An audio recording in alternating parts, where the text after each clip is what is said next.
चुनावी साल है, बजट आने वाला है। 1 फरवरी को वित्त मंत्री अंतरिम बजट पेश करेंगी। कृषि क्षेत्र को काफ़ी उम्मीदें हैं। कृषि को लेकर पिछले कुछ सालों से सरकार का फोकस भी है। आज हम इस मसले पर बात करेंगे अपने खास मेहमान विनोद आनंद से। विनोद आनंद एमएसपी पर गठित समिति के सदस्य हैं, वर्ल्ड इकोनॉमिक कोऑपरेटिव फोरम के एग्जीक्यूटिव प्रेसिडेंट हैं, साथ ही ग्रामीण भारत में काम करने वाली संस्थाओं की शीर्ष इकाई CNRI के महासचिव भी हैं। सर, आपका बहुत बहुत स्वागत है। सर, हम बात करते हैं एग्रीकल्चर सेक्टर की ग्रोथ से। दूसरी तिमाही के GDP हम नंबर्स देखें तो उसमें एग्री की जो ग्रोथ है 1.2% है। इसके अलावा जो NSO का जो प्रोडक्शन है FY24 के लिए वो 1.8% है। आई थिंक यदि ये ग्रोथ रहती है तो ये पिछले कुछ सालों में तकरीबन 8 सालों में सबसे कम रहेगी। ऐसे समय में क्या आप मानते हैं कि एक बूस्टर डोज की ज़रूरत पड़ेगी एग्रीकल्चर को, पूरे सेक्टर को, और ये बजट एक अच्छा मौका भी है? सबसे पहले तो जो एग्री एंड एलाइड एक्टिविटीज है, जैसे fisheries, animal husbandry, even shrimp farming, जो मेरीन फार्मिंग है, या हॉर्टिकल्चर प्रोसेसिंग है और कोऑपरेशन है, इन सबको अगर आप जोड़ देंगे तो ग्रोथ काफ़ी हो जाएगा। तो ये जो आंकड़े जब कृषि की बातचीत होती है तो उसमें सिर्फ उत्पादन और उसका बाजार तक पहुंचाने का, फिर जो कृषि का योगदान है, जैसे मान के चलिए कि अगर मान के चलिए 5 लाख मीट्रिक टन का ट्रांसपोर्टेशन करते हैं, मान के चलिए हमारी सहकारी संस्थाएं खरीदती है और उसको एक भाग से दूसरे देश के दूसरे भाग में बेचती है, तो उतने ट्रकर्स, ट्रांसपोर्टर, डीजल, तो इन सारी आंकड़ों की गणना कभी की नहीं जा रही है। तो हम लोग कोशिश कर रहे हैं कि इसका एक नवीनीकरण हो कि किस तरह से कृषि व्यवस्था की, कृषि जो हमारी रीढ़ है उसकी गणना ठीक से कैसे हो। ये इंडस्ट्रियल प्रोडक्शन जो इंडेक्स है उससे हट के क्या कुछ एग्रीकल्चर के प्रोडक्शन का इंडेक्स अलग से बन सकता है? सर, एक जो मसला है वो MSP का है। जब भी हम समावेशी ग्रोथ की बात करते हैं एक सेक्टर में, तो क्या आप मानते हैं कि अब ये एक ऐसा समय है कि एग्री और एग्रीकल्चर से जुड़े सभी स्टेक होल्डर्स को अब MSP के साथ साथ अन्य मुद्दों पर भी बात करना पड़ेगा, चाहे चाहिए या ज़रूरत है? मसलन टेक्नोलॉजी की बात करें, स्मार्ट फार्मिंग की बात करें, और ये कैसे होगा? हम एक ऐसी अर्थव्यवस्था की परिकल्पना कर रहे हैं जहां असमानता कम हो। सबसे पहली बात तो ये है। तो कृषि की व्यवस्था वैसी हो जिससे रीजनल इनइक्वालिटी में बहुत एक आमूलचूल परिवर्तन हो। MSP एक फैशनेबल वर्ड बन गया है, मिनिमम सपोर्ट प्राइस जिसको हम कहते हैं, लेकिन आप इससे आगे जब देखें तो क्या MSP इक्विटेबल है? बिल्कुल। MSP पंजाब और हरियाणा के किसानों के लिए ही ज़्यादा सूटेबल है। अगर आप देखें जो खरीदारी होती है उसमें बिहार और उड़ीसा और दक्षिण के राज्य, पूरा भारत से चावल खरीदा जाना चाहिए। पूरे भारत में जहाँ जहाँ गेहूँ होती है वहाँ से खरीदारी उसके कम से कम किसानों की आबादी के आधार पर होनी चाहिए। अभी तक अमूमन होता ही आया है कि हम 1-2 राज्यों से खरीदारी करते हैं। तो इस पूरी व्यवस्था में आमूलचूल परिवर्तन की आवश्यकता थी और इसलिए हम लोग विगत 1-1.5 वर्षों से अपनी कमेटी में 30 से भी ज़्यादा बैठकें हो चुकी है। हम सिर्फ MSP वैसी नहीं चाहते, MSP इफेक्टिव कैसे हो, प्रभावी कैसे हो, सबसे पहला तो ये महत्वपूर्ण पॉइंट है। MSP प्रभावी कैसे हो, ट्रांसपेरेंट कैसे हो। मतलब इसकी व्यवस्था ऐसी हो कि किसान वहाँ खड़ा है और FAQs के नॉर्म्स के आधार पे उसको कई दिक्कतों का सामना करना पड़ता है।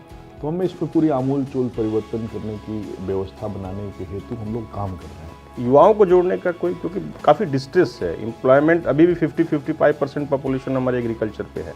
मैं आपका ध्यान ले जाऊंगा सहकारिता की तरफ। सहकारिता को कृषि से अलग किया गया है, लेकिन सहकारिता गांव और कृषि की व्यवस्था के आसपास ही, मतलब आप इंटीग्रेटेड फार्मिंग, एग्रीकल्चर सिर्फ इंटीग्रेटेड फार्मिंग ही नहीं, तो फार्मिंग करने का तरीका एक इंटीग्रेटेड फार्मिंग है। सहकारिता एक इंस्ट्रूमेंट है, जैसे सड़कें हैं जिसके ऊपर गाड़ियां दौड़ती है, तो सहकारिता वैसी एक आर्थिक वैसी एक व्यवस्था बनाती है, वैसी सड़क बनाती है जिसके ऊपर कृषि की व्यवस्था दौड़े। और जैसे कॉरपोरेट कल्चर हो लेकिन हार्ट जो है वो सहकारिता का हो, तो कोऑपरेटर हो वो, लेकिन वो काम कॉरपोरेट के जैसा करे। तो वैसी अर्थव्यवस्था हम कृषि और नहीं, सहकारिता की बिल्कुल व्यवस्था अब बना सही रहे है। हैं। वैसी अर्थव्यवस्था आई, आज़ादी के बाद हमने फूड सिक्योरिटी हासिल की। ये जितनी भी उपलब्धियों की हम गणना करें उसमें से एक उपलब्धि ये भी है। लेकिन आज भी एग्रीकल्चर के सामने दो एक बड़े चैलेंज बार बार आते हैं। पहला चैलेंज होता है मानसून का। मानसून हमारे कंट्रोल में नहीं है, हम उसको कंट्रोल नहीं कर सकते हैं। दूसरा एक बड़ा मसला होता है केंद्र और राज्यों के आपसी सामंजस्य का। कहीं ना कहीं इसमें गैप है, और यदि है तो उसको हम कैसे फिलअप करें। और सरकार जो अभी इन जो नए नए मौके, चूँकि चुनावी साल भी है, अंतरिम बजट भी है, फिर पूर्ण बजट भी आएगा, क्या आपको लगता है इस दिशा में बढ़ने की ज़रूरत है या सरकार बढ़ रही है? पूरे तरीके से देखिए, जो यूनियन स्टेट का रिलेशनशिप है उसमें कई इश्यूज हैं। एग्रीकल्चर है, स्टेट सब्जेक्ट है, वाटर रिसोर्सेज स्टेट सब्जेक्ट है, बिल्कुल। इरिगेशन जिसको हम कहते हैं। लेकिन किसान को तो एक वेलफेयर इकोनॉमी चाहिए, वो केंद्र और राज्य को नहीं जानता है। इसलिए हम इस व्यवस्था में सबसे पहला काम जो कर रहे हैं, जैसे जो फसल विविधीकरण का है, अगर बरसात नहीं हो रही है, मानसून ठीक नहीं है, क्या आवश्यकता है वैसी खेती करने की जिसमें वाटर इंटेंसिव हो, जिसमें पानी की खपत ज़्यादा हो। उसके अलावा क्या क्या व्यवस्थाएं दे सकते हैं। एक किसान के पास तो जैसे कैफेटेरिया अप्रोच जिसको आप कहते हैं, कि वो चूज करेगा कि हमको ये इस व्यवस्था में इस फसल को उगाना है और हमारी खरीदारी इस प्रकार से होगी। तो हम वैसी व्यवस्था बनाने के तरफ बढ़ रहे हैं, ना कि हम मानसून के चक्कर में पड़े रहे हैं या फिर कुछ तरह की नहीं, लेकिन सर ये फोकस हो गया क्योंकि हमारा अभी भी जो कृषि ज़्यादातर आधारित है वो मानसून पर ही निर्भर है। तो देखिए आशुतोष जी, अगर हम आप किसान को कुछ देना चाहते हैं तो उसके पास जाके दें, ना कि दिल्ली में बैठ के दें। तो जितना आप उसके खेत से दूर होंगे, जिले में जिला सरकार होती है, फिर वो राज्य सरकार होती है, फिर वो केंद्र सरकार होती है, तो सरकारडम शुरू हो जाता है, वो बाबूशाही शुरू हो बिल्कुल जाती है। और इसी को पाटना किसान है। को जितनी सुविधाएं हो सकती है वो उसके खेत के आसपास, उसके गांव के आसपास पैक्स जैसे संस्थाओं के माध्यम से वो देना है। ये सरकार की सोच है और हम लोगों की भी सोच ऐसी है। सर अंतरिम बजट आ रहा है, ये अंतरिम बजट इसलिए खास है क्योंकि 2019 का अंतरिम बजट जब आया तो सरकार ने पीएम किसान स्कीम लॉन्च की और ये काफ़ी कहिए कि सरकार के लिए एक गेम चेंजर टाइप की स्कीम रही। अभी चुनाव है, आने वाला है, ये भी अंतरिम बजट है, तो ऐसी कोई स्कीम आएगी या कोई और वैल्यू एडिशन होगा इस पीएम किसान निधि योजना में? हर दूसरे दिन एक अनाउंसमेंट होती है, जैसे ई श्रम निधि पोर्टल है जिसके तहत दाल की खरीदारी करनी है, IMC बनानी हो जहाँ पे पैक्स को मिनी मंडी बनाना हो और उसके संबंधित जो घोषणाएं हैं। इवन जो तीनों मंत्रालयों के 4 मंत्रालयों की जो बातचीत है कि जो किसान के लिए जो फंड्स होता है उसमें समन्वय की क्या व्यवस्था हो, जो एक कोऑपरेटिव के माध्यम से या कोई भी एक ग्रासरूट संस्थाओं के माध्यम से कैसे खर्च हो।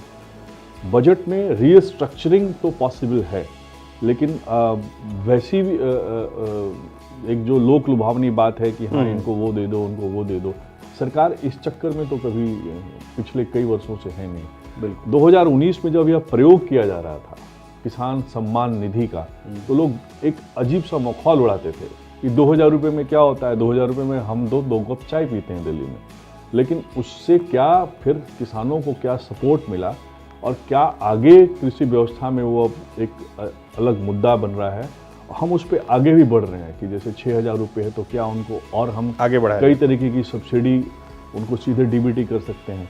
तो ये एक सक्सेसफुल प्रयोग है जिसमें किसान को जो कुछ देना है उनके अकाउंट्स में कैसे दें, उनके सीधे डायरेक्ट बेनिफिट DBT कैसे दें उनको, इसकी व्यवस्था है। एक सवाल लेते हैं सर, क्योंकि आपका एक ग्रामीण भारत के इकोसिस्टम पर एक अच्छी नज़र है, अच्छी पैठ है, आप उनके साथ मिलकर काम भी करते हैं। वहाँ क्या सेंटिमेंट है इस बजट की तरफ, या इस जो वहाँ के स्टेक होल्डर हैं या छोटे छोटे जगहों पर एक तरह के जो एक प्रेशर ग्रुप कहिए या थिंक टैंक कहिए, वो क्या चाहते हैं, वो क्या समझते हैं इस बजट से, उनको क्या लगता है क्या होना चाहिए? तो किसान आज की तारीख में काफ़ी खुश है और खुश इस तरीके से है कि पहले तो उनका दूध खरीदा जाता था, अब तो ऐसी स्कीम बनाई जा रही है जिसमें उनका गोबर जो कंपेल्ड नेचुरल गैस जिसको आप घर में जो रसोई में प्रयोग करते हैं, इवन एविएशन के लिए जो हवाई जहाज़ चलती है उसमें जो टरबाइन फ्यूल यूज होता है उसमें भी बायोगैस वो मिलाने का, ब्लेंडिंग करने का, उसके लिए नई स्कीम बनी है। थोड़ा ध्यान दीजिएगा।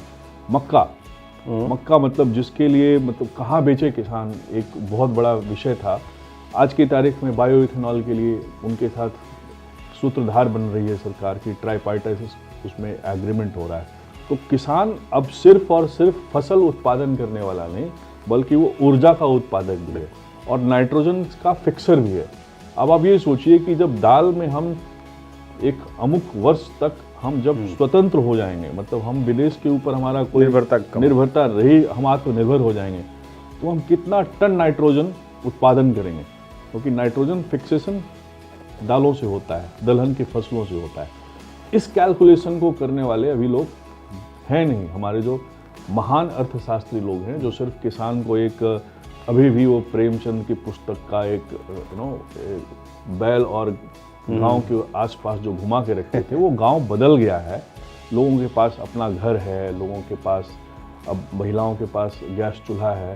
तो अब ध्यान इस तरफ दिया जा रहा है कि उनके ह्यूमन डेवलपमेंट इंडेक्स में क्या क्या चेंजेज हो सकते हैं। ये बात किसानों की हो रही थी, बजट से उम्मीदों पर हो रही थी।